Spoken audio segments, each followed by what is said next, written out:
έκαστον μέλος της Αγίας σου σαρκός, ατιμίαν δι' μας υπέμεινε.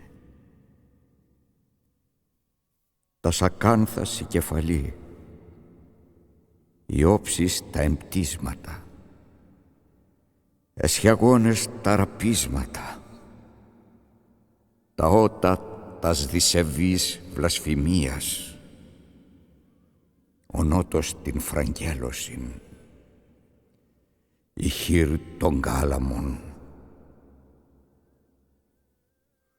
και η πλευρά τη λόγχην. Εξέδισαν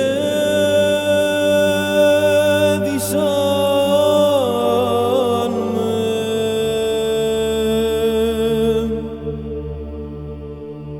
τα ημάτια μου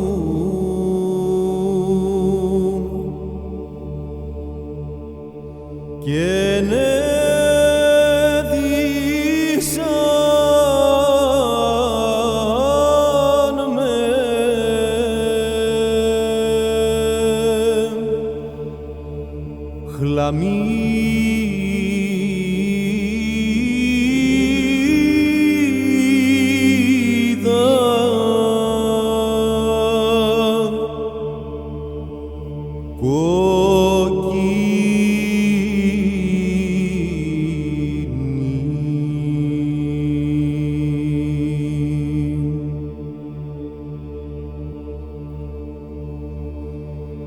έθηκαν επί την κεφάλην μου Στέφανο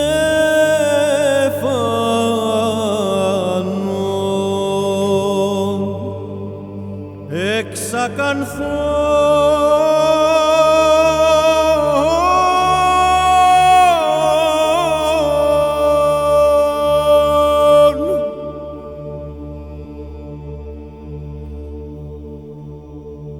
και επί την δεξιά μου χείραν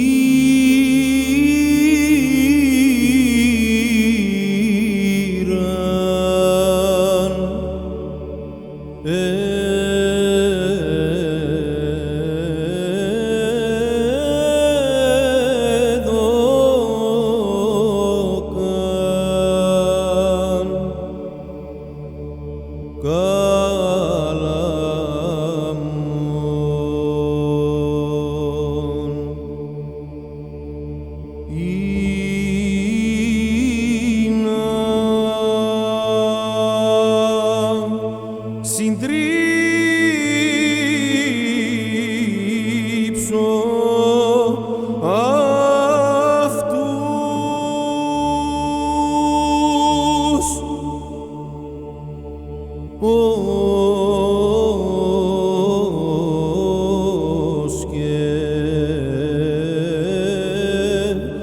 ως και